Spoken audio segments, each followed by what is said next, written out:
Hey, I'm Jake here for CrawlTek Revolutions. I'm going to show you guys how to install these awesome fender liners.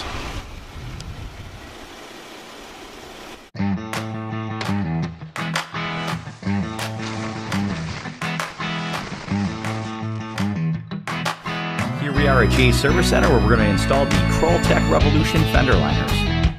After opening the box, you're going to find that your fender liner and venting come in two separate pieces.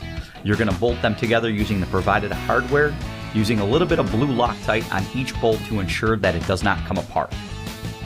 After removing your stock inner fender liner, use 3 of the original mounting bolts to secure the CrawlTek Revolution inner fender liner loosely. Ensure proper alignment and mark the holes where you're going to have to drill into the body to install your nutserts. Use a 1/4 inch drill bit to drill a pilot hole, then step up to a 5/16 bit to ensure no burring behind the hole for a seamless nutsert installation. After installing your nutserts, use the remaining hardware with a little bit of blue Loctite to secure your new CrawlTek Revolution fender liners to your Jeep.